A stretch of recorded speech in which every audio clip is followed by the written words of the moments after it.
नमस्कार, स्वागत है आप सभी का क्लोजिंग कॉल्स में। मैं हूं विश्वमोहन। सबसे पहले बाजार पर एक नजर डाल लेते हैं कि बाजार किस तरह का दिख रहा है, फिर आपको बताएंगे कि अगले 1.5 घंटे तक हम आपके लिए क्या लेकर आने वाले। बाजार डे हाई पर है, 26,175 के आसपास निफ्टी है। बैंक निफ्टी में 400 अंकों से ज्यादा की तेजी।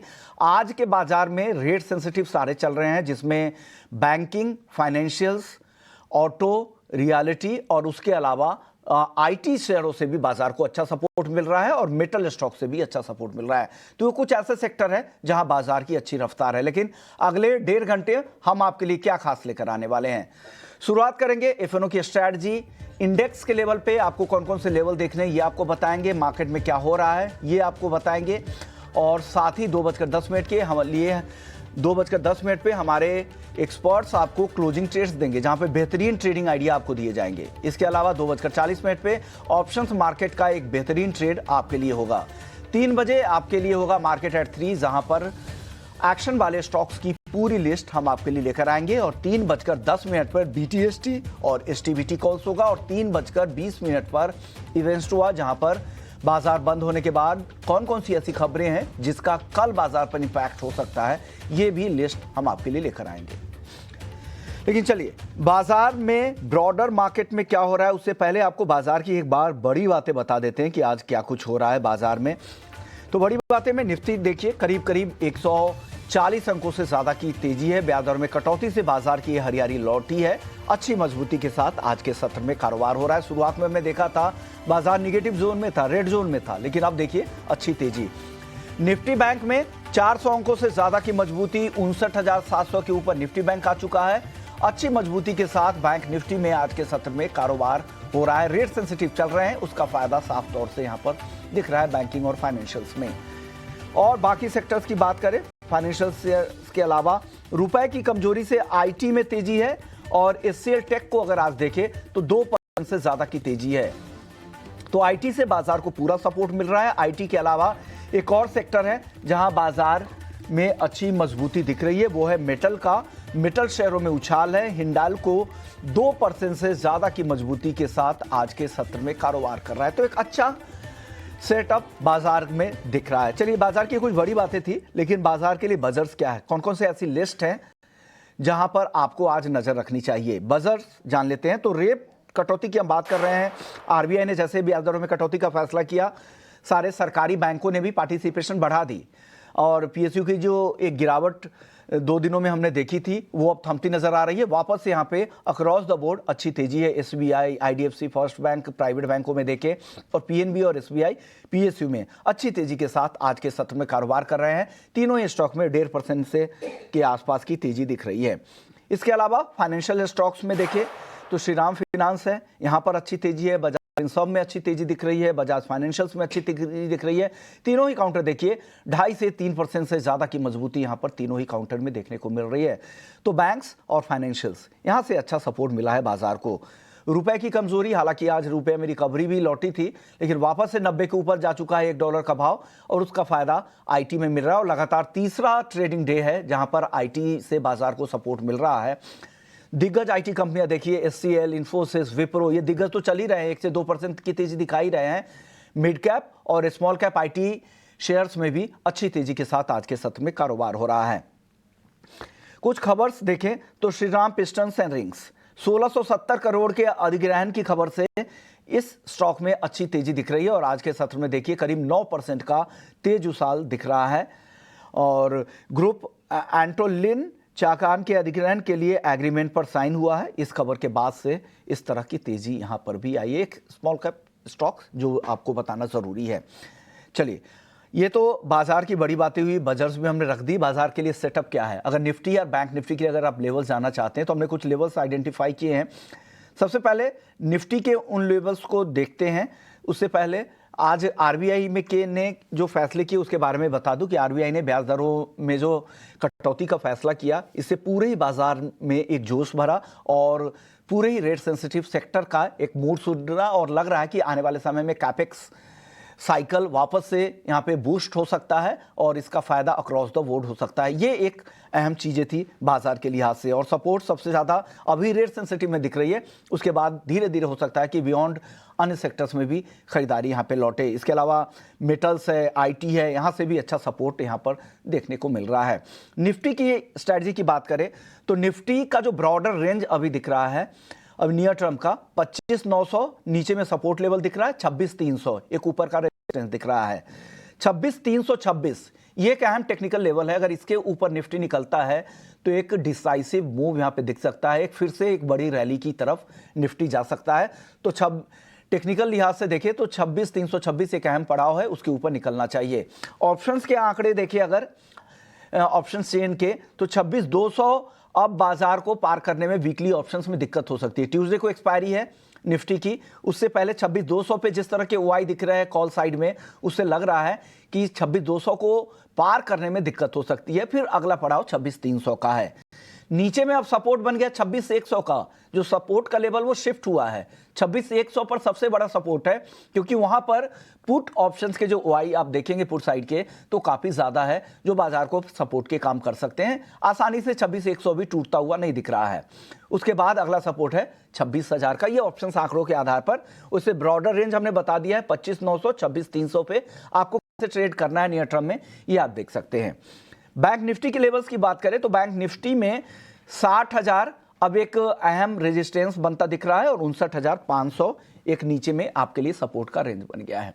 चलिए ये तो लेवल्स हुए, लेकिन अपने मेहमान को भी शामिल करते हैं और उनसे भी समझते हैं कि बाजार की चाल को उन्हें कैसे देखना चाहिए। तेजस शाह जी हैं हमारे साथ, बहुत बहुत शुक्रिया। Good afternoon sir. सर शुरुआत बैंक निफ्टी और निफ्टी से ही करेंगे। आज तो बाजार में अच्छा मोमेंटम बना है, जोश लौटा है आरबीआई के फैसले के बाद।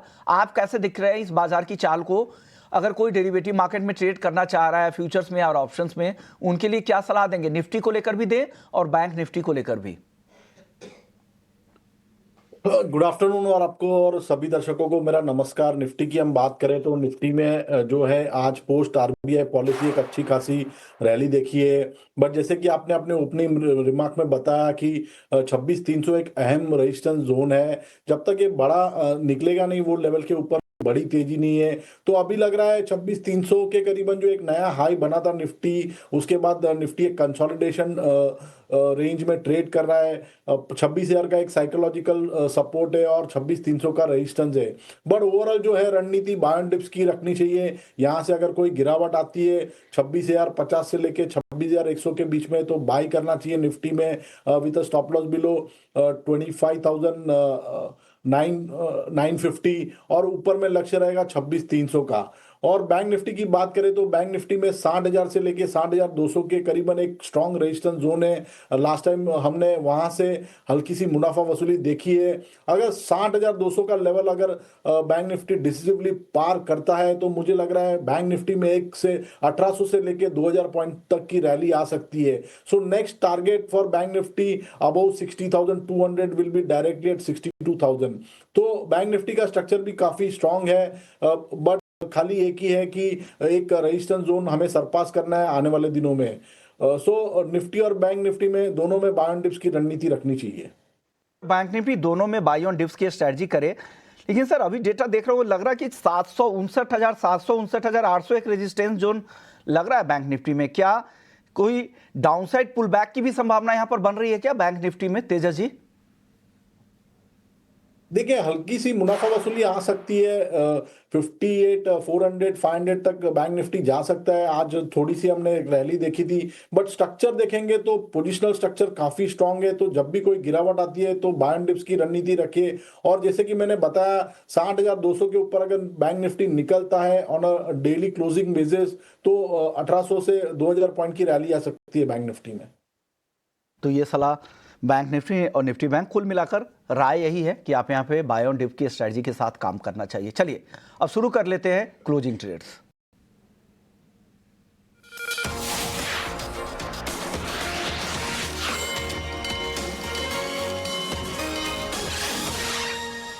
चलिए अब अपने दूसरे मेहमान निमेश ठाकर जी को भी वेलकम करते हैं। Nimesh ji good afternoon sir. Closing trades आपसे शुरुआत करेंगे, बताइए आज क्या लेकर आए हैं सर? देखिए, दो पीक है। एक इंडस टावर का है। जिस तरह से इंडस टावर के अंदर चार्ट स्ट्रक्चर बना है, मुझे लग रहा है कि स्टॉक एक अच्छे ब्रेकआउट के ऊपर ब्रेकआउट दिया है, और मुझे लग रहा है कि ये मोमेंटम बरकरार रहेगा। तो ऊपर में 430 तक ये स्टॉक शॉर्ट टर्म में जा सकता है। तो पहला इंडस टावर को करंट लेवल से बाय करना है। नीचे की तरफ स्टॉप लॉस है वो 410 का रखना है, और ऊपर में 430 रुपए तक इंडस टावर देखने को मिल सकता है। और दूसरा जो मेरा रिकमेंडेशन है वो आईटी सेक्टर से कोफोर्ज का काउंटर है, जहां पर हम लोग जो है वो एक स्ट्रॉन्ग मोमेंटम दिख रहे हैं, और स्टॉक के अंदर जो है वो फ्रेश ब्रेकआउट भी आया है अपने एक ऑल टाइम हाई के ऊपर। तो मुझे लग रहा है कि कोफर्ज के अंदर करंट लेवल से अच्छा मूव देखने को मिल सकता है। तो कोफर्ज में भी करंट लेवल से जो है मैं बाय रिकमेंड करता हूँ। मुझे लग रहा है कि कोफर्ज के अंदर नीचे की तरफ जो स्टॉप लॉस रखना चाहिए वो 1940 का स्टॉप लॉस रखना चाहिए, और ऊपर में 2050 तक ये काउंटर आराम से जा सकता है। तो कोफर्ज और इंडस टावर, ये दो स्टॉक के अंदर मैं short term point of view से बाय रिकमेंड करता हूँ। टर्म के लिए ये दो कॉल है आपके लिए। 430 के टारगेट के लिए इंडस टावर और कोफोर्ज भी यहां पर खरीदारी की राय आ रही है निमेश जी के लिए, निमेश जी की तरफ से। तेजा जी, आप बताइए आपके दो क्लोजिंग ट्रेड्स क्या हैं आज? तो जैसे कि मैंने ओपनिंग रिमार्क में दिखाया कि बैंक निफ्टी भी काफी स्ट्रांग लग रहा है स्ट्रक्चर वाइज। सो मेरी जो पहली पिक है वो है PNB, Punjab national bank. Stock में हमने एक अच्छी खासी रैली देखी थी, और परसों के सत्र में ऊपरी स्तरों से मुनाफा वसूली देखी है। बट जो स्टॉक है उसने एग्जैक्टली इसकी जो 50 दिन की मूविंग एवरेज है वहां पे सपोर्ट लिया है, और कल के सत्र में डॉजी कैंडल फॉर्म करने के बाद आज रिवर्सल कैंडल फॉर्म हुई है। तो मुझे लग रहा है में करंट भाव में या डिप में खरीदारी की जा सकती है। इसमें आपको स्टॉप लॉस लगाना 117 का, इसका पहला लक्ष्य रहेगा 126 का, और दूसरा लक्ष्य रहेगा 130 का। और दूसरा जो स्टॉक मैंने चुना है वो फार्मा क्षेत्र से है, लुपिन लिमिटेड। लुपिन की हम बात करें तो ये स्टॉक ने last week on a weekly chart एक अच्छा कंसोलिडेशन के बाद एक बड़ा ब्रेकआउट दिया है। स्टॉक एक कंसोलिडेशन मोड में चल रहा था पिछले 3 से 5 महीनों से, बट लास्ट वीक इसने एक फ्रेश ब्रेकआउट दिया है। हायर टॉप हायर बॉटम के फॉर्मेशन है, प्लस स्टॉक जो है शॉर्ट टर्म मूविंग एवरेज के ऊपर ट्रेड कर रहा है। तो ये स्टॉक में भी करंट भाव पे या डिप में खरीदारी की जा सकती है। इसमें आपको स्टॉप लॉस लगाना है 2035 का, इसका पहला लक्ष्य रहेगा 2175 का, और दूसरा लक्ष्य रहेगा 2250 का। सलाह आपकी तरफ से ल्यूपिन आ गया है 2175 2250 के टारगेट के लिए, और एक कॉल है पीएनबी पीएसयू बैंक से यहां पर आपकी तरफ से आ रही है। एक खबर आ रही है गोदावरी बायो रिफाइनरीज को लेकर कि यूएस में एक patent for anti cancer compounds के लिए ग्रांट हुआ है। गोदावरी बायो रिफाइनरीज का चार्ट लेकर आइएगा, देखते हैं क्या रिएक्शन है। ये खबर अभी अभी फ्लैश हो रही है, एजेंसीज के हवाले से खबर है। गोदावरी बायो रिफाइनरीज, क्या राय है निमेश जी, ट्रैक करते हैं क्या आप? देखिए, 240 के लेवल से बार बार ये स्टॉक एक बाउंस ले रहा है, और इससे पहले आज जिस तरह से हम लोगों ने एक बाउंस देखा, उससे पहले 3 बार ये लेवल के आसपास से स्टॉक में एक बाइंग इंटरेस्ट आता हुआ दिख रहा था।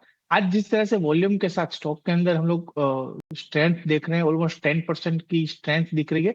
मेरा मानना है कि यहाँ से ट्रेंड रिवर्सल के चांसेस ज्यादा दिख रहे हैं, और जिस तरह से अगर आप देखें तो एक अपर ट्रेंड लाइन का एक ब्रेकआउट भी आया है। तो मैं मानता हूं कि स्टॉक के अंदर यहाँ से बाय करके चलना चाहिए। नियर टर्म में 300 रुपए तक के लेवल ये काउंटर में देखने को मिल सकते हैं। तो करंट लेवल से बाय रिकमेंडेशन है, या एवरी डिप्स के ऊपर बाय रिकमेंडेशन है। नीचे की तरफ अगर स्टॉप लॉस रखना है तो 240 का एक स्टॉप लॉस रख सकते हैं, और ऊपर में 300 रुपए तक के टारगेट ये काउंटर के अंदर देखने मिलेंगे। ऐसे चांसेस मुझे ज्यादा दिख रहे हैं। चलिए आईटी की बात कर लेते हैं। आईटी आज काफी स्ट्रांग है, और दिग्गज आईटीओ से, आईटी कंपनी से आज काफी सपोर्ट मिला, चाहे वो इन्फोसिस हो, एसएल टेक हो, विप्रो हो, और मिड कैप भी लीड कर रही है। तेजस्वी, क्या लग रहा है, क्या एक तो करेंसी वाला फैक्टर प्ले आउट हो ही रहा है, और बाकी जिस तरह के रिजिलियंस दिखाए हैं और हाल के जो Q2 के जो नतीजे थे वो भी उम्मीद से बेहतर रहे हैं, क्या हेजिंग के लिहाज से भी और मार्केट में जिस तरह के अभी माहौल चेंज हो रहे हैं, आगे देर सवेर ट्रेड डील भी हो ही जाएगी, ब्याज दरें भी घटने की संभावना है यूएस में भी, और आगे पूरा ट्रैजेक्टरी ही चेंज हो रहा है जब नए चेयरपर्सन आ जाएंगे फेड के। क्या लग रहा है, यहां से आईटी खरीद के जाना चाहिए जिनका नजरिया थोड़ा सा मीडियम टर्म का है? डेफिनेटली खरीदना चाहिए। अगर देखेंगे तो जो मार्केट को है, निफ्टी को जो लीड कर रहे हैं सेक्टर्स, उसमें बैंकिंग एक अहम सेक्टर है, एनबीएफसी है, और रिसेंटली हमने देखा है कि आईटी भी काफी अच्छा सपोर्ट कर रहा है, क्योंकि ये तीनों सेक्टर काफी अच्छा परफॉर्म कर रहे हैं। हमें लग रहा है कि इवेंचुअली निफ्टी भी एक नया ऑल टाइम हाई बना सकता है। और टीसीएस जो दिग्गज शेयर है, मुझे उसका चार्ट स्ट्रक्चर काफी स्ट्रांग लग रहा है। करंट भाव पे भी इसमें खरीदारी की जा सकती है। स्टॉक ने एक अच्छा खासा बेस बना दिया है 2850 से लेके 2900 के करीबन, और उसके बाद लगातार स्टॉक एक हाई टॉप हायर बॉटम के फॉर्मेशन बना रहा है। आज ऊपरी स्तरों से हल्की सी मुनाफा वसूली देखी है हमने स्टॉक में, बट मुझे लग रहा है ये जो डिप आ रहा है उसमें it's a great buying opportunity. अगर स्टॉक 3200 के करीबन मिलता है कैश में तो इसमें खरीदारी करनी चाहिए विद स्टॉप लॉस बिलो 3100, और आने वाले टाइम में मुझे लग रहा है ये स्टॉक 3350 से लेके 3400 तक भी जा सकता है। दूसरा जो स्टॉक मुझे पसंद है आईटी क्षेत्र से वो है टेक महिंद्रा। टेक महिंद्रा में भी अगर देखेंगे तो वीकली चार्ट पे एक बड़ा ब्रेकआउट हुआ है। इसका जो प्रीवियस इंटरमीडिएट टॉप था 1566 का ऑन अ वीकली चार्ट, वो भी आज सरपास हो गया है, और आज अगर ये डिसिसिव क्लोज देता है अबव 1567 तो मुझे लग रहा है ये स्टॉक भी यहां से एक अच्छी खासी रैली दे सकता है। तो ये स्टॉक में भी खरीदारी करने की राय रहेगी with a positional stop loss below 1510, और मुझे लग रहा है आने वाले दिनों में स्टॉक 1650 से लेकर 1700 तक भी जा सकता है। चलिए, तो आईटी सेक्टर को लेकर आपको राय भी दे दी गई है और बेहतरीन ट्रेडिंग पिक भी टेक्निकल पैरामीटर्स पे दे दी गई है। एक बार कॉल भी देख लीजिए। टेक महिंद्रा का 1650 1510 का स्टॉप लॉस है। प्रोड्यूसर्स लगातार यहाँ पर आपके लिए टारगेट स्टॉप लॉस लगातार दे रहे हैं, उसे नोट कर लीजिए। हमारा मकसद यही है, स्टॉप लॉस भी जरूर कैरी कीजिएगा। तो ये पिक आपकी तरफ आपके लिए तेजस जी की तरफ से आ गई है। इस बीच कनिष्का हमारी सहयोगी भी स्टूडियो में मौजूद है। कनिष्का, बताइए क्या अब तक की बाजार की रीडिंग है? काफी रिकवरी हमें देखने को मिली है। इनफैक्ट अगर स्पेशली हम इंडिगो की बात करें तो लगभग पिछले 5 दिनों में 7% स्टॉक नीचे गिर गया था, लेकिन डीजीसीए की जो अभी नई अनाउंसमेंट आई है उसके बाद धीरे धीरे स्टॉक रिकवर करने लगा है। इनफैक्ट लास्ट हमने अभी अगर हम इंडिगो की बात करें तो काफी रिकवरी आ चुकी है। अभी सिर्फ लगभग 1% का डाउनफॉल हमें देखने को मिल रहा है इंट्राडे पे, लेकिन इनफैक्ट जैसे ही अनाउंसमेंट आई थी डीजीसीए की तरफ से रूल्स को रिलैक्स करने के लिए, उसके बाद हमने देखा था कि स्टॉक एक टाइम पर ग्रीन में भी आया था। हालांकि उस लेवल से अब थोड़ा हम नीचे आ चुके हैं। तो निमेश जी, एक बार इंडिगो पे भी आपकी राय ले लेते हैं। क्या अभी जो लोअर लेवल्स हमें देखने को मिल रहा है कोई पिछले कुछ 4-5 दिनों में, तो क्या कोई बाइंग की अपॉर्चुनिटीज दिख रही हैं? देखिए कनिष्का जी, जिस तरह से चार्ट स्ट्रक्चर बना है, एक हायर लेवल से डेफिनेटली थोड़ा बहुत प्रॉफिट बुकिंग आया है, बट स्टॉक के अंदर अभी 200 दिन की एवरेज के नीचे ट्रेड कर रहा है। जो आज का दिन का हाई है अराउंड 5450, वहां पर 200 दिन की एक्सपोनेंशियल मूविंग एवरेज आ रही है। मैं मानता हूं कि अभी थोड़ा वेट एंड वॉच कर लीजिएगा। डेफिनेटली लोअर लेवल से आज एक रिकवरी शानदार आई है, लोअर लेवल से बाइंग अच्छा देखने को मिला है। फिर भी एक बार कंफर्मेशन आ जाता है, ट्रेंड रिवर्सल आ जाता है, उसके बाद अगर हम लोग ट्रेंड लेते हैं तो बेटर रहेगा। फिलहाल व्यू जो है वो ट्रेंड रिवर्सल का है मेरा, बट मैं थोड़ा वेट करूंगा। 5450 के ऊपर अगर स्टॉक निकलता है तो बाय रिकमेंडेशन है, और ऊपर मैं मानता हूँ कि फिर से 5650 5700 तक ये लेवल दिखा सकता है। बट फिलहाल ये लेवल से फ्रेश एंट्री लेने की राय नहीं है, थोड़ा वेटिंग वॉच कीजिए। और एक बार 200 दिन की एक्सपोनेंशियल मूविंग एवरेज के ऊपर निकलता है, सपोर्ट लेकर ट्रेंड रिवर्सल मिलता है, उसके बाद हम लोग फ्रेश ट्रेंड इनिशिएट करेंगे। तो 5450 का लेवल क्रूशियल है, उसके ऊपर अगर निकलता है तो बाय रिकमेंडेशन है। ठीक है, तो 5450 का जो लेवल है एक की लेवल है, इसके बाद हमें एक ट्रेंड रिवर्सल देखने को मिल सकता है। हालांकि अभी वेट एंड वॉच करने की सलाह दी है निमेश ने। उसके साथ रुकते हैं एक छोटे से ब्रेक के लिए। ब्रेक के बाद डिस्कस करेंगे मार्केट की चार्ट।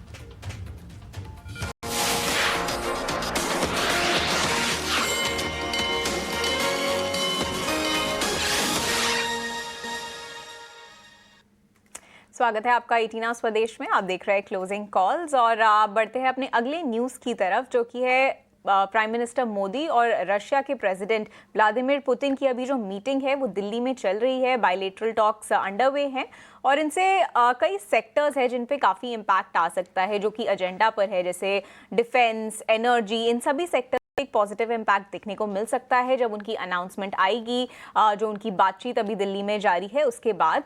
तो एक काम करते हैं, तेजस से पूछते हैं। तेजस, क्या डिफेंस सेक्टर में कोई अपॉर्चुनिटीज बनती है आपको दिख रही है? कोई जो बड़ी अनाउंसमेंट आ सकती है आज शाम को या कल सुबह? अगर कोई अनाउंसमेंट आती है तो कोई आज नीचे के लेवल से किसी डिफेंस स्टॉक में आपको अपॉर्चुनिटीज बनती हुई दिख रही है? क्योंकि हम कुछ पिछले दिनों से देख रहे हैं डिफेंस स्टॉक्स में काफी म्यूटेड ट्रेड चल रहा है। ऐसा नहीं है कि किसी में बहुत ज्यादा तेजी देखने को मिली है। अभी पिछले दिनों में म्यूटेड ही रहे हैं ज्यादातर डिफेंस स्टॉक्स। बट आज से या कल मंडे को हमें क्या तेजी देखने को मिल सकती है? कोई बाइंग अपॉर्चुनिटीज जो बन रही हो? देखिए, डिफेंस स्टॉक्स की हम बात करें तो ये स्टॉक्स जो है अभी थोड़ा सा साइडवेज चल रहे हैं और कोई मेजर स्ट्रेंथ नहीं है तकनीकी रूप से। बट अगर किसी को ट्रेड लेना है तो बीएल का एक काउंटर मुझे काफी पसंद है। स्टॉक जो है अभी भी एक अच्छे खासे अप ट्रेंड में चल रहा है और 400 के करीबन काफी अच्छा सपोर्ट है स्टॉक का। तो मुझे लग रहा है ये स्टॉक में अहेड ऑफ द मीटिंग खरीदारी की जा सकती है विद स्टॉप लॉस बिलो 400। मुझे लग रहा है ये स्टॉक इमीडिएट बेसिस पे 420 का लेवल छू सकता है। भारत इलेक्ट्रॉनिक्स इमीडिएट 420 का लेवल छू सकता है। तो ये थी डिफेंस सेक्टर की बात। निमेश, आपसे जानते हैं क्या कुछ एनर्जी सेक्टर में आपको अपॉर्चुनिटीज दिख रही हैं अभी? रिन्यूएबल एनर्जी में या न्यूक्लियर एनर्जी जो है एक एजेंडा पे है पुतिन और मोदी जी की जो मीट है, लेकिन कोई ऐसे स्पेसिफिक न्यूक्लियर स्टॉक्स जो आप अभी फोकस में रख रहे हो? कोई energy, renewable energy, any stocks energy sector में कोई जो आपकी प्रेफर्ड पिक्स हो जिनमें हमें मंडे को तेजी देखने को मिल सकती है, या अगर कोई अनाउंसमेंट अभी कुछ ही समय में आती है तो? देखिए, एनर्जी स्टॉक के अंदर तो किस तरह से अनाउंसमेंट आएगा और प्री अनाउंसमेंट कोई भी बेट लेनी मुझे कंफर्टेबल नहीं है। बट मुझे लग रहा है कि यहाँ से ओएमसी जो ऑयल मार्केटिंग कंपनी, वहां पर एक चेन्नई पेट्रो का काउंटर है कि जहां पर मुझे लग रहा है कि एक ऊपर लेवल से एक अच्छा करेक्शन भी आ चुका है और स्टॉक एक अच्छे लेवल पे भी ट्रेड कर रहा है। और वीकली चार्ट्स के ऊपर अगर आप देखें तो एक ट्रेंड रिवर्सल का पैटर्न भी दिख रहा है। तो मुझे लग रहा है कि चेन्नई पेट्रो यहाँ से आने वाले दिनों में एक अच्छा कर सकता है। तो चेन्नई पेट्रो के अंदर करंट लेवल से मैं बाय रिकमेंड करता हूँ। नीचे की तरफ जो स्टॉप लॉस रहेगा वो 890 का स्टॉप लॉस रहेगा। और ऊपर मैं मानता हूँ कि फिर से चेन्नई पेट्रो के अंदर अगर बात करें तो ऊपर में 1000 तक के लेवल पोजिशनल बेसिस के ऊपर आने के चांसेस मुझे ज्यादा दिख रहे हैं। तो चेन्नई पेट्रो करंट लेवल से मुझे लग रहा है कि जहां से वो लोग रशिया का क्रूड का इंपोर्ट भी काफी स्ट्रॉन्ग करते हैं, तो चेन्नई पेट्रो एक बहुत रशिया। ही इंपॉर्टेंट खबर है, आपके पास दोबारा आऊंगा। राष्ट्रपति पुतिन, रशिया के राष्ट्रपति और साथ ही पीएम मोदी का ज्वाइंट कॉन्फ्रेंस चल रहा है, सीधे वहीं चलते हैं।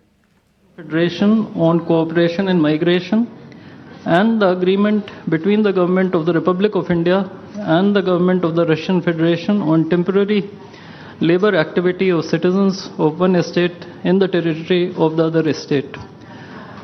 These documents will be exchanged by Mr. Vladimir Kolokoltsev, Minister of Internal Affairs of the Russian Federation, and Dr. S. Jaishankar, External Affairs Minister of India.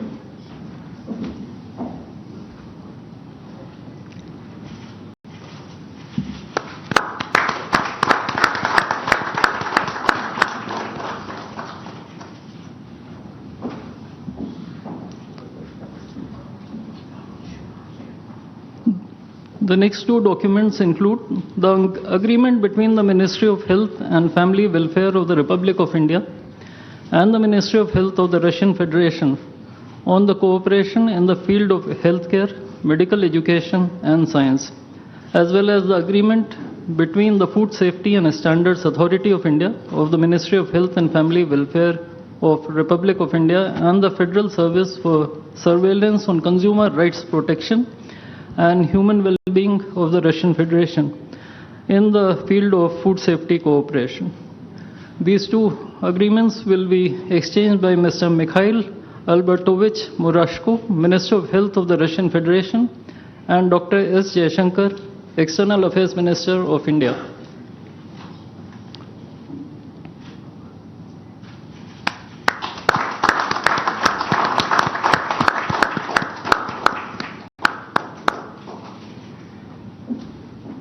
We next have two memorandums of understandings.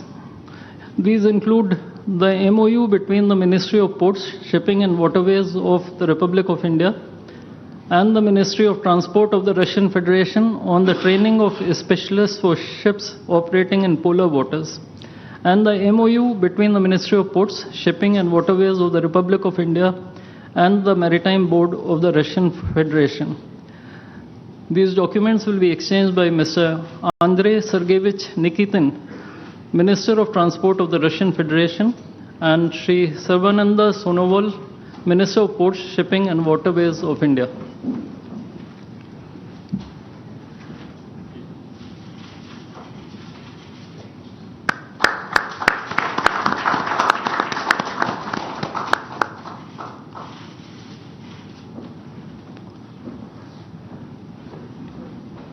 We now have the exchange of MOU between Messrs. JSC Uralchem and Messrs. Rashtriya Chemicals and Fertilizers Limited and National Fertilizers Limited and Indian Potash Limited. This document will be exchanged by His Excellency Denis Alipov, Ambassador of the Russian Federation to India, and Shri Vinay Kumar, Ambassador of India to the Russian Federation.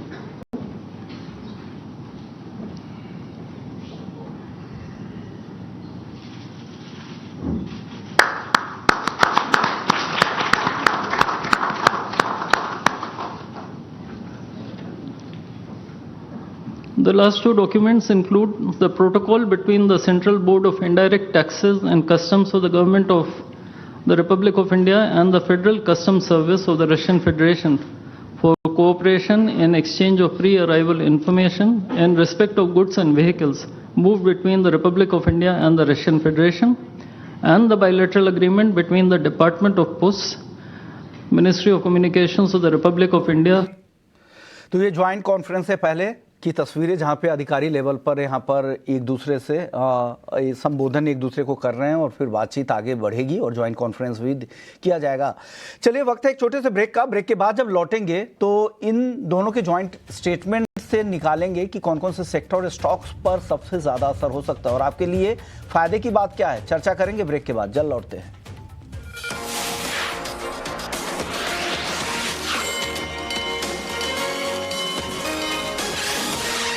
इनका स्वागत करते हुए मुझे बहुत खुशी हो रही है। उनकी यात्रा ऐसे समय हो रही है जब हमारे द्विपक्षीय संबंध कई ऐतिहासिक माइलस्टोन के दौर से गुजर रहे हैं। ठीक 25 वर्ष पहले राष्ट्रपति पुतिन ने हमारी स्ट्रेटेजिक पार्टनरशिप की नींव रखी थी। 15 वर्ष पहले 2010 में हमारी साझेदारी को special and privilege strategic partnership का दर्जा मिला। पिछले 2.5 दशक से उन्होंने अपने नेतृत्व और दूरदृष्टि से इन संबंधों को निरंतर सींचा है। हर परिस्थिति में उनके नेतृत्व ने आपसी संबंधों को नई ऊंचाई दी है।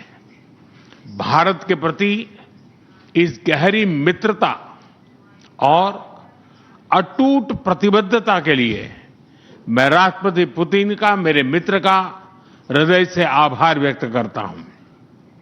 फ्रेंड्स, पिछले 8 दशकों में विश्व में अनेक उतार चढ़ाव आए हैं। मानवता को अनेक चुनौतियों और संकटों से गुजरना पड़ा है और इन सब के बीच भी भारत रूस मित्रता एक ध्रुव तारे की तरह बनी रही है।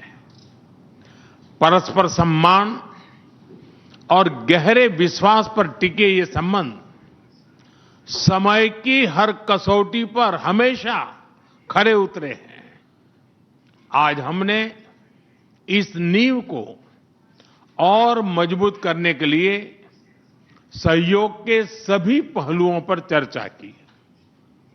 आर्थिक सहयोग को नई ऊंचाइयों पर ले जाना हमारी साझी प्राथमिकता है। इसे साकार करने के लिए आज हमने 2030 तक के लिए एक इकोनॉमिक कोऑपरेशन प्रोग्राम पर सहमति बनाई है। इससे हमारा व्यापार और निवेश डाइवर्सिफाइड, बैलेंस और सस्टेनेबल बनेगा और सहयोग के क्षेत्रों में नए आयाम भी जुड़ेंगे। आज राष्ट्रपति पुतिन और मुझे इंडिया रशिया बिजनेस फोरम में शामिल होने का अवसर मिलेगा। मुझे पूरा विश्वास है कि ये मंच हमारे बिजनेस संबंधों को नई ताकत देगा। इससे एक्सपोर्ट, को प्रोडक्शन और को इनोवेशन के नए दरवाजे भी खुलेंगे। दोनों पक्ष यूरेशियन इकोनॉमिक यूनियन के साथ एफटीए के शीघ्र समापन के लिए प्रयास कर रहे हैं। कृषि और फर्टिलाइजर के क्षेत्र में हमारा करीबी सहयोग फूड सिक्योरिटी और किसान कल्याण के लिए महत्वपूर्ण है। मुझे खुशी है कि इसे आगे बढ़ाते हुए अब दोनों पक्ष साथ मिलकर यूरिया उत्पादन के प्रयास कर रहे हैं। फ्रेंड्स, दोनों देशों के बीच कनेक्टिविटी बढ़ाना हमारी मुख्य प्राथमिकता है। हम INSTC, नॉर्दर्न सी रूट, चेन्नई व्लादिवोस्टोक कॉरिडोर पर नई ऊर्जा के साथ आगे बढ़ेंगे। मुझे खुशी है कि अब हम भारत के सी फेरर्स की पोलर वाटर्स में ट्रेनिंग के लिए सहयोग करेंगे। यह आर्कटिक में हमारे सहयोग को नई ताकत तो देगा ही, साथ ही इससे भारत के युवाओं के लिए रोजगार के नए अवसर बनेंगे। उसी प्रकार से शिप बिल्डिंग में हमारा गहरा सहयोग मेक इन इंडिया को सशक्त बनाने का सामर्थ्य रखता है। यह हमारे विन विन सहयोग का एक और उत्तम उदाहरण है, जिससे जॉब्स, स्किल्स और रीजनल कनेक्टिविटी सभी को बल मिलेगा। ऊर्जा सुरक्षा भारत रूस साझेदारी का मजबूत और महत्वपूर्ण स्तंभ रहा है। सिविल न्यूक्लियर एनर्जी के क्षेत्र में हमारा दशकों पुराना सहयोग क्लीन एनर्जी की हमारी साझा प्राथमिकताओं को सार्थक बनाने में महत्वपूर्ण रहा है। हम इस विन विन सहयोग को जारी रखेंगे। क्रिटिकल मिनरल्स में हमारा सहयोग पूरे विश्व में सिक्योर और डाइवर्सिफाइड सप्लाई चेन सुनिश्चित करने के लिए महत्वपूर्ण है। इससे क्लीन एनर्जी, हाईटेक मैन्युफैक्चरिंग और न्यू एज इंडस्ट्रीज में हमारी साझेदारी को ठोस समर्थन मिलेगा। फ्रेंड्स, भारत और रूस के संबंधों में हमारे सांस्कृतिक सहयोग और पीपल टू पीपल टाइज का विशेष महत्व रहा है। दशकों से दोनों देशों के लोगों में एक दूसरे के प्रति स्नेह, सम्मान और आत्मीयता का भाव रहा है। इन संबंधों को और मजबूत करने के लिए हमने कई नए कदम उठाए हैं। हाल ही में रूस में भारत के 2 नए कॉन्सुलेट्स खोले गए हैं। इससे दोनों देशों के नागरिकों के बीच संपर्क और सुगम होगा और आपसी नजदीकियां बढ़ेगी। इस वर्ष अक्टूबर में लाखों श्रद्धालुओं को काल्मिकिया में इंटरनेशनल बुद्धिस्ट फोरम में भगवान बुद्ध के पवित्र अवशेषों का आशीर्वाद मिला। मुझे खुशी है कि शीघ्र ही हम रूसी नागरिकों के लिए निःशुल्क 30 डे ई टूरिस्ट वीजा और 30 डे ग्रुप टूरिस्ट वीजा की शुरुआत करने जा रहे हैं। मैन पावर मोबिलिटी हमारे लोगों को जोड़ने के साथ साथ दोनों देशों के लिए नई ताकत और नए अवसर क्रिएट करेगी। मुझे खुशी है कि इससे बढ़ावा देने के लिए आज 2 समझौते किए गए हैं।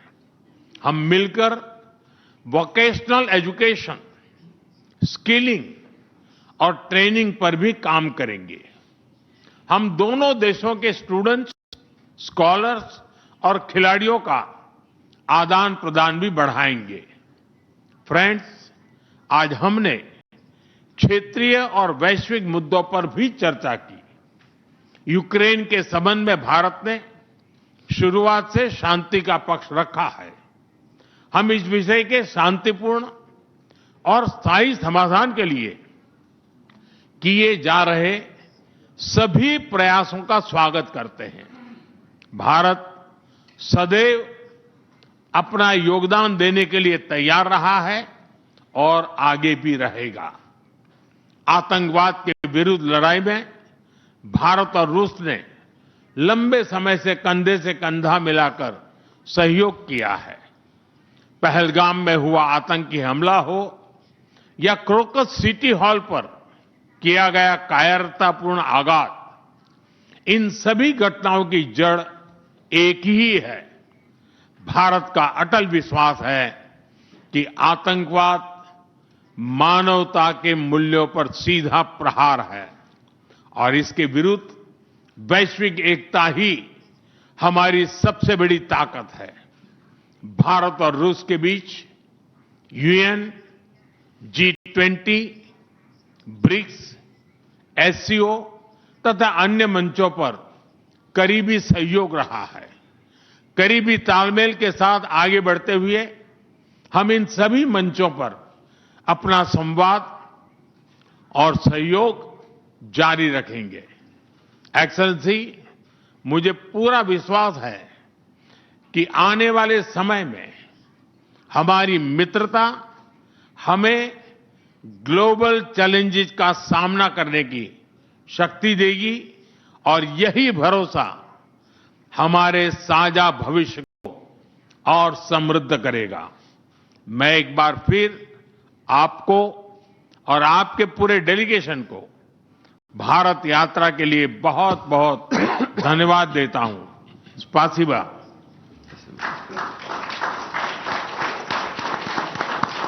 Thank you, sir.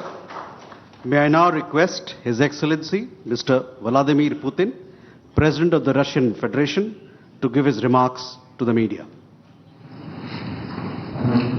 Уважаемый господин Distinguished Prime Minister, dear friends, ladies and gentlemen, first of all, I would like to sincerely thank the President of the Republic of India, Draupadi Murmu, you personally, distinguished Prime Minister, and all our Indian colleagues for the warm and hospitable welcome accorded to the Russian delegation.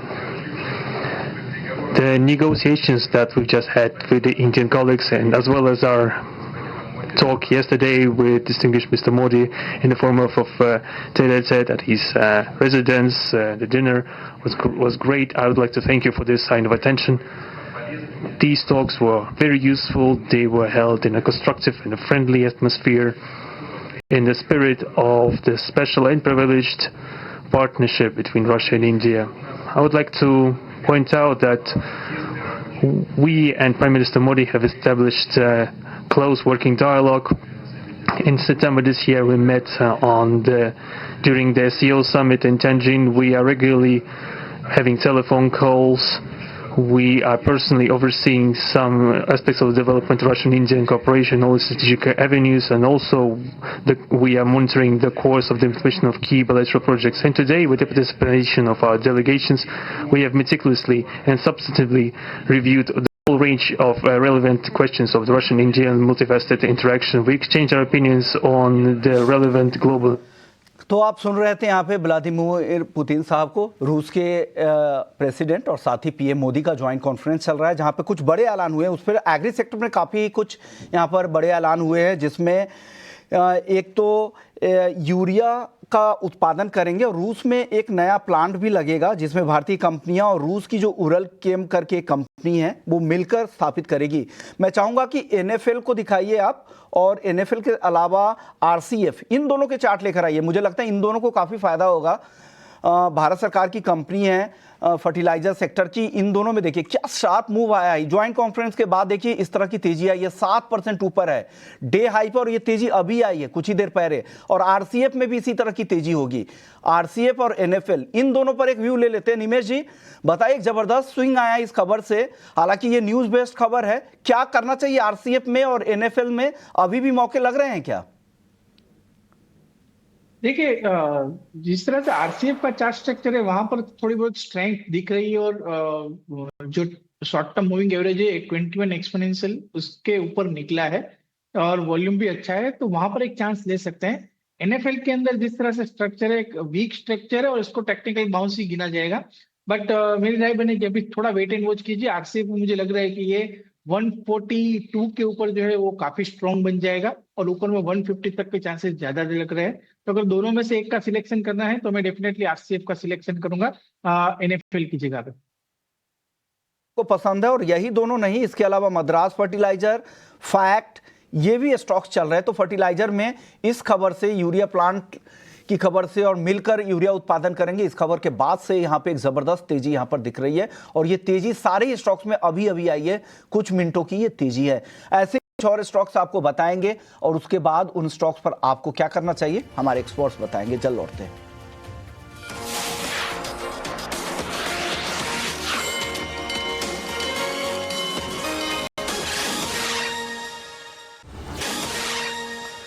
Break के बाद आपका स्वागत हो रहा है। आप देख रहे हैं क्लोजिंग कॉल्स और हम अभी फर्टिलाइजर स्टॉक्स की बात कर रहे थे। क्या स्ट्रॉन्ग रनअप यहां पर दिख रही है, चाहे वो एनएफएल हो, फैक्ट हो या फिर आरसीएफ हो, जबरदस्त तेजी। यूरिया प्लांट लगने की खबर आ रही है और मिलकर यूरिया उत्पादन करेंगे और फायदा तो यहाँ पे मिलने वाले हैं। सरकारी कंपनियां आरसीएफ, नेशनल फर्टिलाइजर, यहाँ पर अच्छी तेजी के साथ कारोबार हो रहा है। चलिए, इस पे तो राय हमने दिलवा दी थी, लेकिन एक और खबर आ रही है इप्का लैब को लेकर। कंपनी ने कहा है कि यूएस एफडीए ने कंपनी को फॉर्म 483 यहां पर जारी किया है और 3 ऑब्जर्वेशंस पाए हैं। जो तारापुर की फैसिलिटी है उससे जुड़ा हुआ ये ऑब्जर्वेशंस है। इप्का लैब को, ये चार्ट को लेकर आइएगा, हालांकि आज बिल्कुल सपाट है। इप्का लैब को लेकर क्या राय निमेश जी, एक राय? देखिए, इप्का लैब के अंदर आज के दिन के लो से अगर देखें तो काफी अच्छी रिकवरी आ रही है और जिस तरह से मुझे लग रहा है कि बाइंग इंटरेस्ट दिख रहा है और जो शार्प अपमूव दिख रहा है, यहाँ से स्टॉक एक बड़े मोमेंटम की तैयारी कर रहा है। अगर आप देखिए तो काफी टाइम से, पिछले फरवरी मंथ से स्टॉक एक साइडवे रेंज के अंदर रहा है और ऊपर में अगर रेंज की बात करें तो ये जो रेजिस्टेंस एरिया है 1475 का 1475 का एक रेजिस्टेंस है। अगर 1475 के ऊपर अगर स्टॉक निकलता है मैं मानता हूँ कि एक अच्छा रनअप देखने को मिल सकता है। और जिस तरह से आज के न्यूज के बाद स्टॉक के अंदर हम लोग बाइंग इंटरेस्ट देख रहे हैं, मुझे लग रहा है कि एक बड़ा मोमेंटम आने की तैयारी कर रहा है। थोड़ा वेट एंड वॉच कीजिए। 1475 के ऊपर व्यू मेरा बुलिश है इप्का लैब के अंदर और मुझे लग रहा है कि ये स्टॉक आने वाले दिनों में 1565 तक जा सकता है। तो करंट लेवल से व्यू बुलिश है, बट थोड़ा 1475 का रेजिस्टेंस ब्रेक करे उसके बाद बाय करने का रेकमेंड है। ओके, तो ये रेजिस्टेंस के लेवल है उसको पार करने दीजिए, फिर वहां पर 1565 तक भी जाने की संभावना है। 3 आपत्तियां यहां पर जारी की है, इस पर क्लैरिटी भी आ जाएगी। हालांकि इस तरह के ऑब्जर्वेशंस आते हैं, फिर क्लैरिटी आती है और फिर काम प्रोसीजरल होता है। ये चीज़ें जो इस तरह के जो आपत्तियां आती है, ऑब्जर्वेशंस आते हैं। शुक्रिया निमेश जी। जाने से पहले डिस्क्लेमर, जो भी राय आपने इस प्लेटफॉर्म के जरिए दी है, इससे जुड़े हुए डिस्क्लेमर बता दें। ये पर्सनल कोई स्टॉक के अंदर होल्डिंग नहीं है, क्लाइंट को रिकमेंडेशन क्या हो सकता है और क्लाइंट की पोजीशन कोई स्टॉक में हो सकती है। दर्शक मित्रों को विनती है कि अपने फाइनेंशियल एडवाइजर को कंसल्ट करके ही अपना कोई भी इन्वेस्टमेंट का डिसीजन लीजिए। शुक्रिया, आपका वक्त दिया आपने, हमारे दर्शकों को गाइड भी किया आपने अच्छे तरीके से। अब वक्त है हमारे अगले गेस्ट रोहन मेहता जी को वेलकम करने का। रोहन जी, बहुत बहुत शुक्रिया, आपने वक्त निकाला है। हम जा रहे हैं एक छोटे से ब्रेक पर। ब्रेक के बाद कुछ इंटरेस्टिंग सेक्टर्स हैं और कुछ स्टॉक्स हैं, उस पर आपके फंडामेंटल व्यू जानेंगे। जल्द लौटते हैं।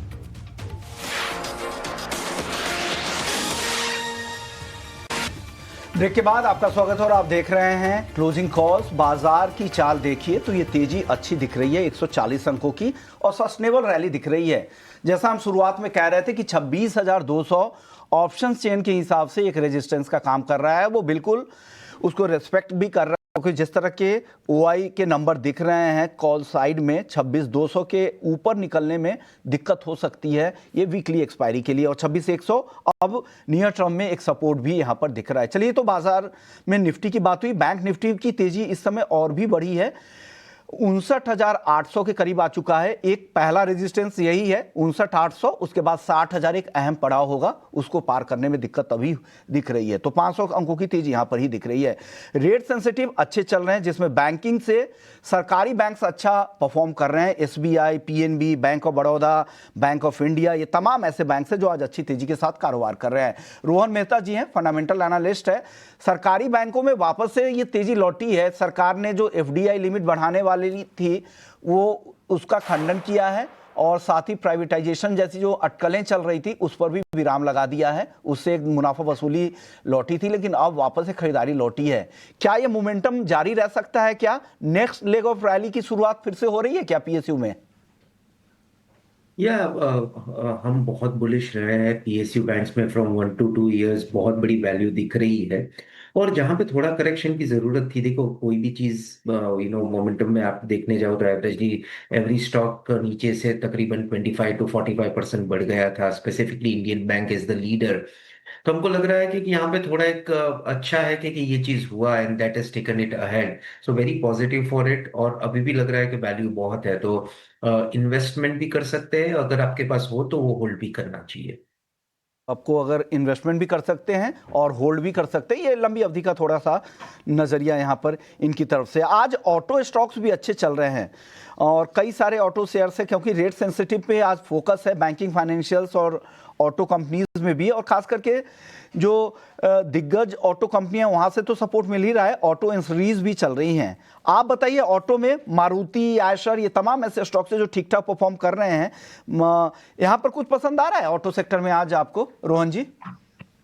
हाँ, ऑटो में we have been bullish into two things specifically. एक, हमको महिंद्रा एंड महिंद्रा से हम बहुत पहले से बुलिश है। सेकंड, हम टीवीएस पे भी बहुत बुलिश है। पर अगर मुझे ऐसा लग रहा है कि अगर turn around story, because Mahindra and Mahindra तो तकरीबन काफी टाइम से हम बुलिश है, पर अगर कोई एक turn around story with good valuation दिख रहा है तो आयशर मोटर्स बहुत अच्छा दिख रहा है। कि अच्छे कंसोलिडेशन के पास बहुत अच्छा वैल्यू भी हो गया है, कंपनी में भी बहुत बड़ा रिवाइवल हुआ है, कंपटीशन मार्क भी क्लियर हो गया है, नंबर्स भी बहुत पॉजिटिव आने लगे हैं। तो this is a great value to invest right now in Eicher motor. TVS motor and Mahindra would be hold for us right now. Fresh buying में भी वैल्यू वर्सेस प्राइस में सेट नहीं होगा। तो टीवीएस मोटर और एमएनएम होल्ड कॉल है और आयशर में वैल्यू क्रिएशन हो सकती है। रोहन, इसके अलावा रियल एस्टेट जो है ये भी एक रेट सेंसिटिव सेक्टर है, तो आज जो कट आया है आरबीआई की तरफ से एक अनदर 25 बेसिस पॉइंट्स का, तो कोई specific play real estate space में जो आपको आज पसंद आ रहे हो, जहां आपको अपॉर्चुनिटीज दिखती है लॉन्ग टर्म के लिए?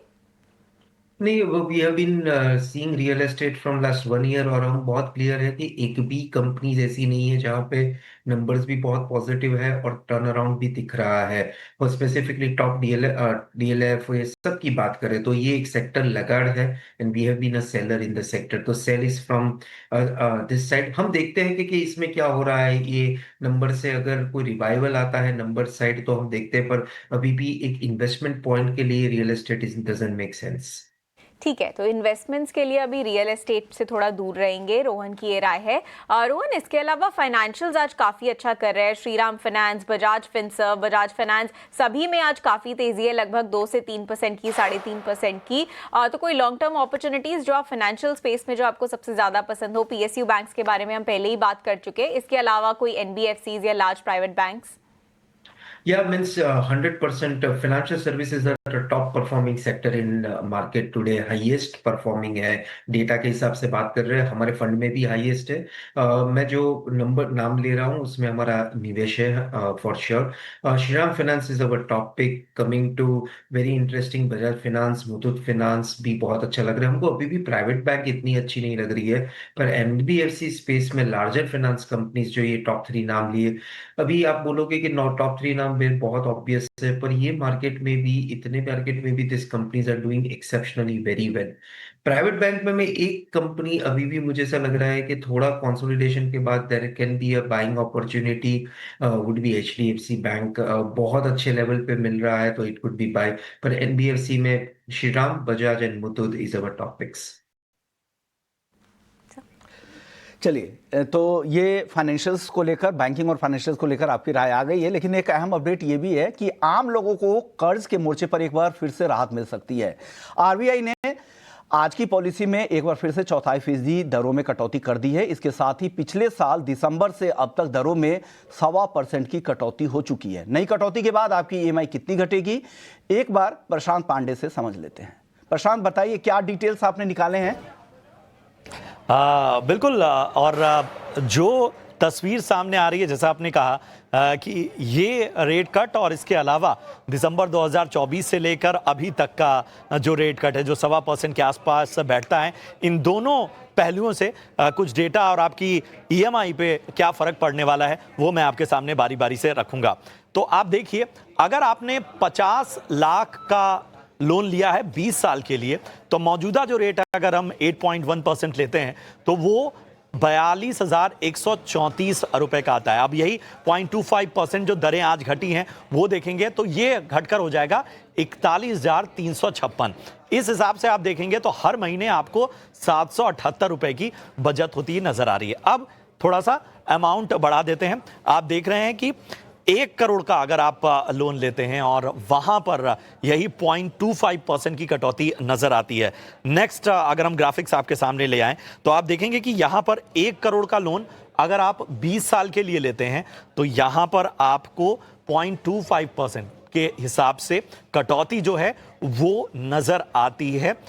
ये दिसंबर 2024 से अब तक का, जी हाँ, 1.25% कटौती। यहां पर आपकी जो होम लोन रेट है वो 9.1% पर EMI 45,308 थी, ये घटकर 1.25%। याद रखिए दिसंबर 2024 से अब तक की बात हो रही है। 41,356 हर महीने बचत हो रही है 3,952 की दिसंबर 2024 से अब तक।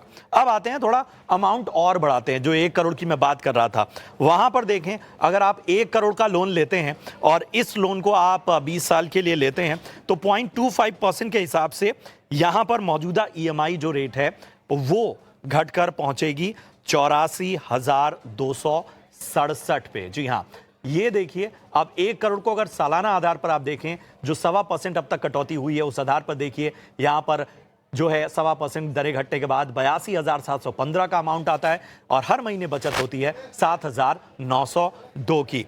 चलिए अब नेक्स्ट स्लाइड पे चलते हैं। नेक्स्ट स्लाइड को देखते हैं कि आखिर वहां पर आपके लिए क्या कुछ बचत का आंकड़ा सामने आ रहा है। अब अगर हम बात करें खास तौर पे इसी अमाउंट में, अब हम ब्याज दरों में जो कटौती हुई है उसमें कार लोन और बाकी फ्रंट पे बात करें तो कार लोन अगर 10 लाख का 5 साल के लिए आप ले रहे हैं तो मौजूदा EMI लगभग 0.9% के हिसाब से 20,637 रुपए बैठती है। 0.25% दरें घटती है तो ये 20,517 होती है। हर महीने 120 रुपए की बचत आपको कार लोन पे इस आधार पे हो रही है। अब अगर हम दिसंबर 2024 से लेके अब तक देखें इसी कार लोन में, तो आप देखिए अगर आप कार लोन में 20 लाख का लोन ले रहे हैं 5 साल के लिए तो मौजूदा EMI आपको 41,274, दरें घटने के बाद अभी वाली 41,033 हर महीने, यानी 241 रुपए आपकी बचत हो रही है कार लोन पे। ये 20 लाख के कार लोन पे हम आपको सामने रख रहे हैं। अब अगर हम दिसंबर 2024 से अब तक कार लोन के आपके आंकड़े रखें और यहां पर बचत की बात करें 1.25% के हिसाब से, जरा वो स्लाइड भी लेकर आइए। यहां पर आपको 9.75% की रेट पर EMI जो है वो घटकर आती है अब 42,248। यहां पर आपको 41,033 वो 1.25% जो घटौतरी नजर आ रही है। उसके बाद 10 लाख के लोन पे 607 रुपए की बचत, और अगर आप यही 20 लाख के कार लोन को रखते हैं तो हर महीने बचत होती है 1,215 रुपए। जो आंकड़े अभी आप अपने सामने रख रहे हैं, तो ये वो तमाम आंकड़े हैं जिसके जरिए आप समझ सकते हैं कि कार लोन हो चाहे होम लोन, यहां पर EMI में बचत का दायरा दरअसल है क्या। जी विश्वमोहन। शुक्रिया प्रशांत, ये पूरी डिटेल्स लेकर आने के लिए और हमारे दर्शकों को जागरूक करने के लिए। अगर वो किसी भी तरह के, चाहे वो ऑटो लोन हो या फिर हाउसिंग लोन हो, तो जाके अपने बैंक में अपडेट भी ले सकते हैं। हालांकि रेपो लिंक्ड अगर रेट है तो ऑटोमेटिक आजकल बैंक पास ऑन करते हैं, क्योंकि मैं खुद भी लोन ले चुका हूं, तो वहाँ पे हफ्ते भर के भीतर ही आपको इन्फॉर्म कर दिया जाता है कि उसके साथ साथ आपके पास ऑन भी ये लोग तुरंत करते हैं। खास करके बैंक्स जो लीडिंग बैंक्स हैं वहाँ पर किसी तरह की दिक्कतें नहीं होती है। उम्मीद करते हैं आपके लोन की EMI अब कम हो जाएंगी। चलिए हमारे साथ इस बीच एक और मेहमान आ गए हैं, राजेश पालविया जी है। Rajesh ji, good afternoon sir. अब तो सर BTST का वक्त हो चुका है, लेकिन उससे पहले एक राय लूंगा मैं केन्स टेक्नोलॉजीज पे। आज भी भारी गिरावट है, जिस तरह के गवर्नेंस पर इश्यूज हुए हैं और बड़े ब्रोकरेज हाउसेस की रिपोर्ट भी आ चुकी है कि इस स्टॉक को अब अवॉइड करना चाहिए। एक बड़ी रैली हमने 2022 से देखी थी, इसमें करीब 950% तक की रैली आई थी इस स्टॉक में। लेकिन जिस तरह से रिलेटेड पार्टी ट्रांजैक्शन को नहीं दिखाना, अकाउंटिंग स्टैंडर्ड पे सवाल यहाँ पे उठ रहे हैं। केन्स टेक्नोलॉजी को आप किस तरह से दिख सकते हैं? एक बड़ा प्राइस के हिसाब से एक बड़ा स्टॉक लगता है, क्या कितनी गिरावट यहां से और आ सकती है? इससे दूर ही रहने की सलाह देंगे या कुछ बॉटम फिशिंग की भी अपॉर्चुनिटीज हैं?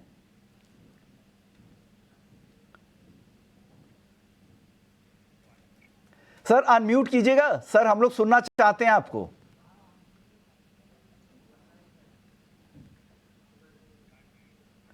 सर आपके ऑडियो में कुछ दिक्कत हो रही है। ये सवाल केन्स टेक्नोलॉजी पे मैं रोहन जी से ही पूछ लेता हूँ। रोहन जी, आप भी फंडामेंटल एनालिस्ट हैं, ऐसी कंपनियों के बारे में आप क्या कहेंगे? क्योंकि बहुत सारे रिटेल इन्वेस्टर्स, क्या होता है, कोई भी स्टॉक 25-30% गिर जाता है तो उनको लगता है कि वैल्यू आई, और इस तरह के नैरेटिव सेट किए जाते हैं मार्केट में। आप क्या राय देंगे केन्स टेक्नोलॉजी को लेकर? आपके फंडामेंटल नजरिया क्या है? नहीं, पहले तो मैं सबको बोलूंगा कि एक दीवार मूवी देख लो। आज भी हम गिरे हुए शेयर्स नहीं उठाना चाहिए, बिकॉज वो पैसा नहीं बनाते हैं। तो नहीं उठाना चाहिए because there has been some problem. ऐसा नहीं हो सकता है कि स्टॉक 12% टूटे और कुछ कंपनी में प्रॉब्लम ना हो। तो एक थोड़ा राय देख के, एक अंडरस्टैंडिंग करके फिर उठाना चाहिए। तो purely negative on to it, देखो कंपनी में क्या हो सकता है, क्या है वो मुझे नहीं पता है, मैंने इतनी स्टडी नहीं की है। पर I am sure there has been some problem in the company and let us wait and watch what happens. क्या मैनेजमेंट की कमेंट्री आती है, वो भी देखना बहुत जरूरी है। तो स्टॉक मार्केट में ना कोई भी लेवल्स आसान नहीं होता, किसी भी लेवल तक स्टॉक जाते हैं। हमने देखा 3-3, 4-4 डिजिट वाले भी सिंगल डिजिट में आ जाते हैं। तो ये ध्यान रखिएगा, अगर कहीं भी गवर्नेंस का इशू हो, कंपनी से दूर रहे, स्थिति पूरी तरह से साफ ना हो जाए तब तक ऐसी कंपनियों को हाथ नहीं लगाना चाहिए, कितना भी गिर जाए। चलिए, राजेश जी का ऑडियो अगर वापस से ठीक हो गया तो एक सवाल इनसे केन्स टेक्नोलॉजी पे जरूर मैं लूंगा। राजेश जी, आप बताइए आपका अनुभव क्या है, केन्स टेक्नोलॉजी पर राय दीजिए, हमारे जो ट्रेडर हैं, इन्वेस्टर्स हैं, उनके लिए।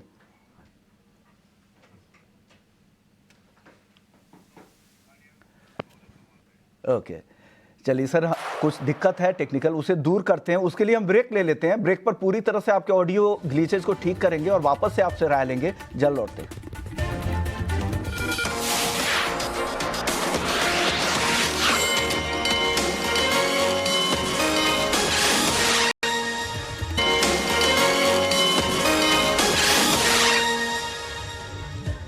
स्वागत है आपका ईटी नाउ में। आप देख ईटी नाउ स्वदेश में और आप देख रहे हैं क्लोजिंग कॉल्स। अब एक बार चलते हैं इस वक्त की बड़ी खबर। डीजीसीए ने इंडिगो को बड़ी राहत दी है। डीजीसीए ने एफडीटीएल नियमों में आंशिक राहत यानी पार्शियल रिलीफ दी है। इस खबर के बाद इंडिगो के शेयर में भी काफी हमें रिकवरी देखने को मिली थी। हालांकि फिर से स्टॉक एक बार 1.5% नीचे ट्रेड कर रहा है। इंडिगो संकट पर दिल्ली एयरपोर्ट से हमारे साथ चारू सिंह जुड़ रही है। चारू, क्या है लेटेस्ट सिचुएशन दिल्ली एयरपोर्ट पर, किस तरीके का माहौल है?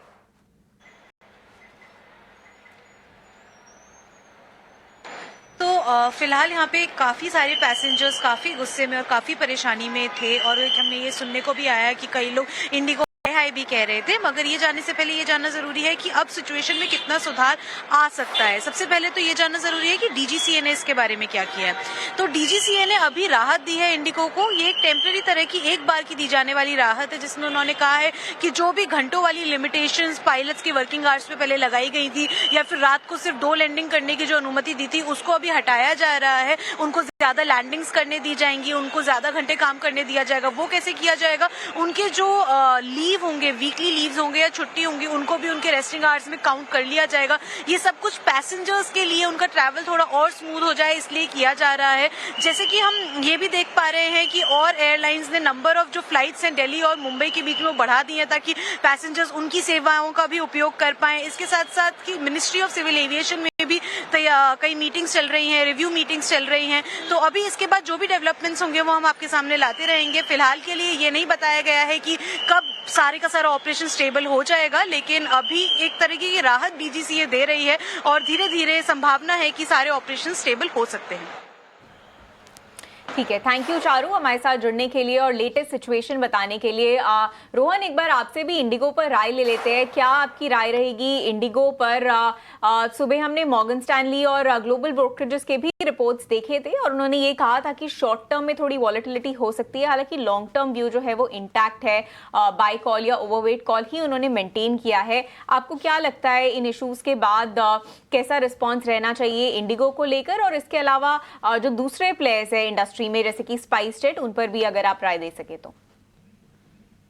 देखो, जो इंडिगो में हुआ है वो I think so that is something which is ये बहुत मीन्स ये हर बार नहीं होता है। और एक हमको समझना पड़ेगा कि ये कंपनी टीना है, that is what is, there is no alternative company, right?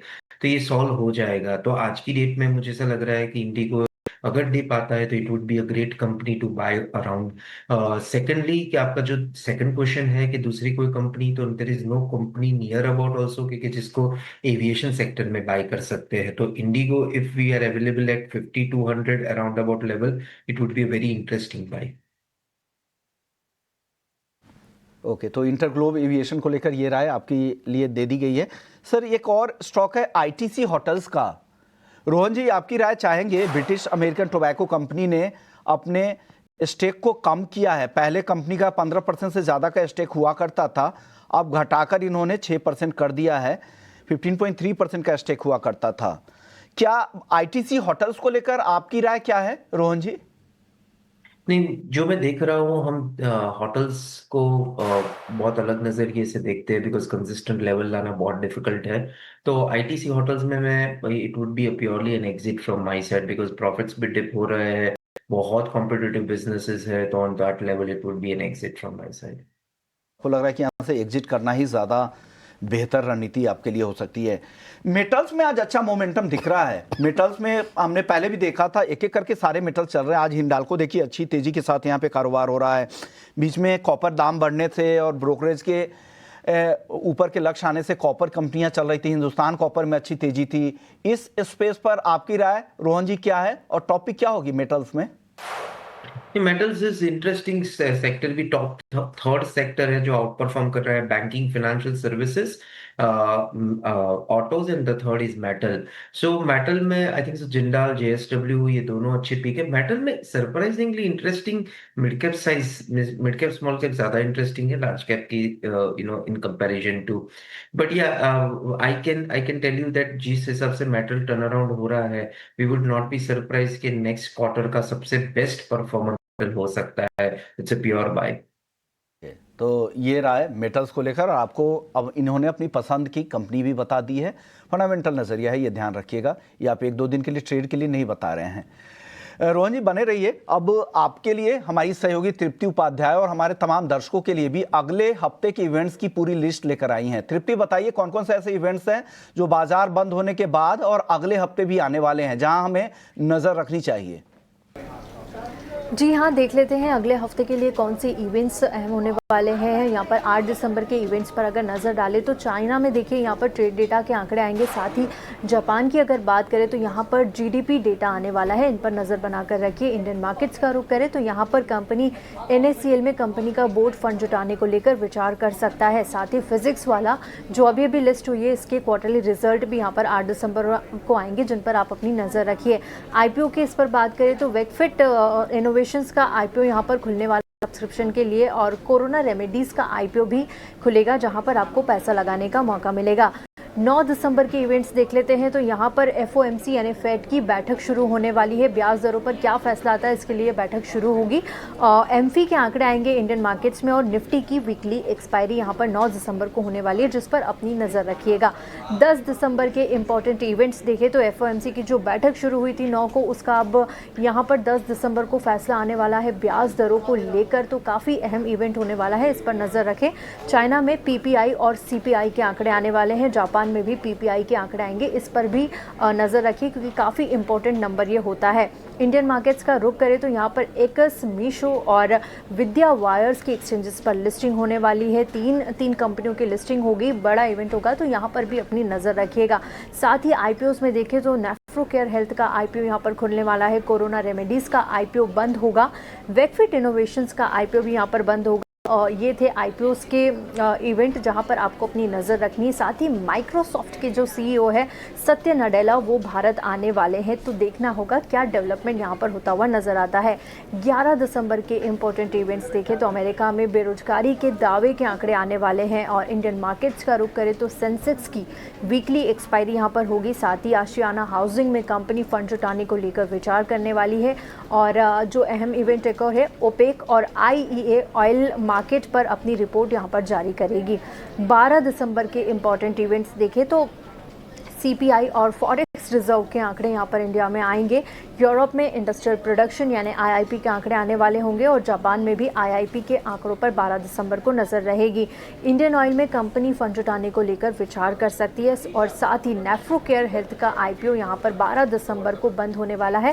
पैसा लगाने का आखिरी दिन यहाँ पर मिलेगा। तो ये थे अगले हफ्ते के बड़े इवेंट्स जिन पर आपको अपनी नज़र बनाकर रखना है। के लिए शुक्रिया तृप्ति, थैंक यू हमारे साथ ये सारे इवेंट्स शेयर करने के लिए। काफी मैक्रो डेटा जो है वो फोकस में रहेगा अगले हफ्ते, लेकिन अगले हफ्ते मार्केट से क्या एक्सपेक्टेशन होनी चाहिए। राजेश जी हमारे साथ वापस जुड़ गए हैं। राजेश जी, इस बार निफ्टी ने रिकॉर्ड हाई जरूर हिट किया इस हफ्ते, हालांकि 3 वीक की जो गेनिंग स्ट्रीक है वो इस बार ब्रेक हो जाएगी ऐसा लग रहा है, स्पेशली इंडिगो यानी इंटरग्लोब एविएशन और मैक्स हेल्थ की वजह से। तो आगे आने वाले हफ्ते में क्या आपकी उम्मीद है? क्या हम फिर से कोई रिकॉर्ड हाई टच कर पाएंगे या फिर ये जो स्टॉक्स है फिर से एक बार निफ्टी पे वे करेंगे? नहीं, आई थिंक निफ्टी का स्ट्रक्चर तो बुलिश ही लग रहा है और ऑलमोस्ट हम 26,200 के आसपास ही क्लोज करते हुए दिख रहे हैं। और ब्रॉडर मार्केट में भी अगर स्पेशली लार्ज कैप में तो सारे ही लार्ज कैप में एक अच्छा बाइंग इंटरेस्ट बना है। हमें लगता है यस, नेक्स्ट वीक हम बहुत नज़दीक हैं ऑल टाइम हाई ट्रेजेक्ट्री के और वापस निफ्टी में हमें लगता है कि all time high trajectory gain होते हुए दिखेगी। हालांकि ये वीक एक साइडवेज कंसोलिडेशन का वीक रहा निफ्टी में देखें तो compare to last week almost neutral close आते हुए दिख रहा है। लेकिन हमें लगता है कि जिस तरीके से specially in last 2 trading session में जो बाइंग इंटरेस्ट लौटा है वापस बैंकिंग, फाइनेंशियल, मेटल, IT और फार्मा स्टॉक्स में, तो ऑटोमोबाइल, सो आई थिंक हमें लगता है यस डेफिनेटली निफ्टी नए ऑल टाइम हाई की तरफ वापस बढ़ते हुए दिखेगा। तो बाय ऑन एक्यूमुलेट की ही सलाह रहेगी। 26,050 के आसपास के स्टॉप लॉस रखेंगे और टारगेट हम प्रोजेक्ट करें 26,400 का। और बैंक निफ्टी में भी व्यू बुलिश है। तो काफी स्टॉक्स और सेक्टर हमें पसंद आ रहे हैं जो कि हमें लगता है कि नेक्स्ट वीक में निफ्टी को सपोर्ट देते हुए दिखेंगे, जिसमें कि रिलायंस और हमें लगता है कि रिलायंस भी एक अच्छा अपमूव यहाँ से कंटिन्यू करेगा जो कि निफ्टी के इस अपमूव में यहाँ पे कंट्रीब्यूट करते हुए दिखेगा। एंड PSU बैंकिंग बास्केट से SBI, मारुति ऑटोमोबाइल स्पेस से, तो ये सारे स्टॉक्स हमें लगता है कि एक अच्छे मोमेंटम में है और कहीं ना कहीं इनके चलते Nifty knew all time trajectory वापस अचीव करते हुए दिखेगा नेक्स्ट वीक में। ठीक है, तो निफ्टी अगले हफ्ते भी एक knew all time high trajectory achieve करते हुए दिख सकता है। 26,400 इनका टारगेट है। इसके अलावा सेक्टर्स की अगर हम बात करें, राजेश आपने अभी हाईलाइट किया कि IT सेक्टर में काफी मजबूती तेजी हमें इस हफ्ते देखने को मिली, स्पेशली रुपए में जो वीकनिंग हुई कमजोर रुपए की वजह से। तो एक ये चौथा कंसेक्यूटिव वीक है जिसमें IT सेक्टर जो है एक टॉप सेक्टोरल गेनर बना हुआ है काफी अरसे के बाद। तो ये जो 5th वीक अब जो अगला हफ्ता आएगा उसमें हमें क्या ये स्ट्रेंथ देखने को कंटिन्यू हो सकती है, कंटिन्यूसली देखने को मिल सकती है? और अगर हाँ तो कौन से वो टॉप स्टॉक्स रहेंगे IT सेक्टर के जिनमें सबसे ज्यादा तेजी हो सकती है? तो बिल्कुल, अगर सीजनलिटी फैक्टर भी देखें तो दिसंबर मंथ में हमने जनरली देखा है कि IT सेक्टर एक पॉजिटिव सेक्टर जैसा कंट्रीब्यूट करते हुए देखने को मिला और वही सेम डेटा प्ले आउट होते हुए दिख रहा है। हमें लगता है large cap IT as well as mid cap IT दोनों ही स्पेस में बाइंग इंटरेस्ट बना हुआ है। लार्ज कैप IT में हमें लगता है यहाँ पे HCL टेक्नोलॉजी को फोकस में रखा जा सकता है। ये स्टॉक में एक फ्रेश ब्रेकआउट आते हुए दिखा और हमें लगता है ये मोमेंटम 1730 1750 की तरफ बढ़ते हुए दिखेगा। On the down side 1650 stop loss होना चाहिए। मिड कैप IT में हमें लगता है यहाँ पे एम्फेसिस को फोकस में रखा जा सकता है। यहाँ से हम एक्सपेक्ट करें 3000 से लेके 3050 के target, on the down side 2900 के आसपास के स्टॉप लॉस रखने होंगे। तो यस, हमें लगता है कि कंटिन्यूटी ऑफ अप ट्रेंड रहेगा। IT स्टॉक्स में एक अच्छी रिकवरी बनी है और कहीं ना कहीं प्राइस पॉइंट के हिसाब से काफी अट्रैक्टिव प्राइस पॉइंट पे mid cap large cap IT stocks available है। तो रिस्क टू रिवॉर्ड के हिसाब से कहीं ट्रेडर्स का इंटरेस्ट यहाँ पे लौटते हुए दिखा है। ओके, तो ये व्यू है IT सेक्टर को लेकर राजेश जी की तरफ से। शुक्रिया राजेश जी, आपने वक्त निकाला और हमारे दर्शकों को कुछ बेहतरीन ट्रेडिंग आइडियाज़ दे दिए। लेकिन चलिए अब क्लोजिंग की तरफ बढ़ते हैं। बाजार को देखिए तो आज शानदार तेजी कह सकते हैं। 26,185 के आसपास की क्लोजिंग होती दिख रही है। 26,200 हमने एक अहम लेवल कहा था। ऑप्शंस आंकड़ों के पर जो रेजिस्टेंस का काम कर सकता है वीकली एक्सपायरी के आधार पर, उसी के आसपास अटकता भी दिखा है निफ्टी। बैंक निफ्टी में आज अच्छी तेजी थी, करीब करीब 500 अंकों की मजबूती थी। रेट सेंसिटिव पूरे चल रहे थे, बैंकिंग उसके अलावा फाइनेंशियल चल रहे थे, ऑटो सेक्टर्स में अच्छी रफ्तार थी, इसके अलावा कुछ रियल एस्टेट कंपनियां भी अच्छा कर रही थी। इसके अलावा जो दो और सेक्टर थे जो बाजार में पार्टिसिपेट कर रहे थे वो आईटी में तो एक करेंसी का फैक्टर प्ले कर ही रहा है, हेजिंग के लिए भी कई सारे लोग यहां पर डिफेंसिव के तौर पर भी इस्तेमाल अब करने लगे हैं।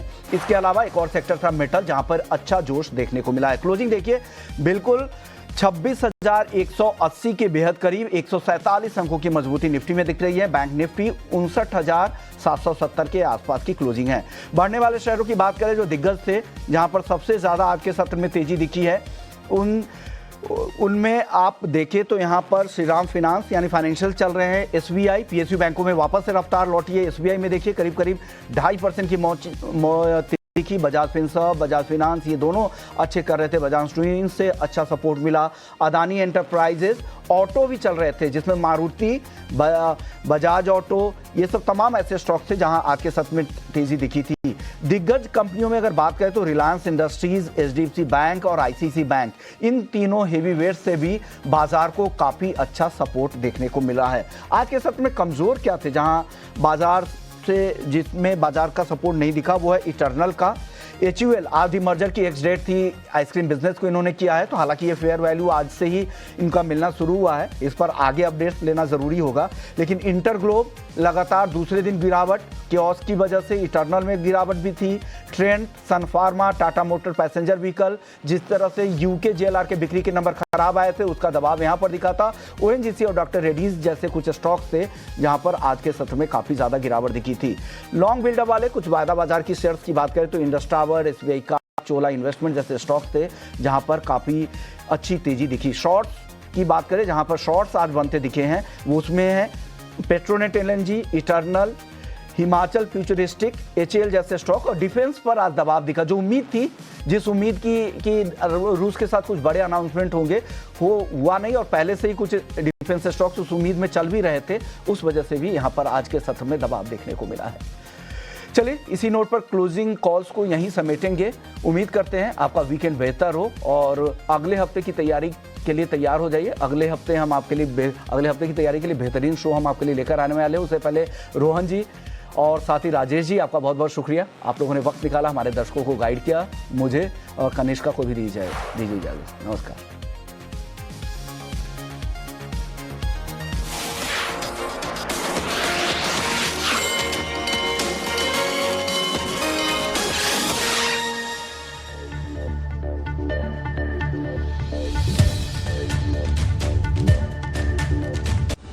Co-powered by Ionic Wealth, co-founder in your journey of wealth creation. In association with SBI, best है सबको पता है।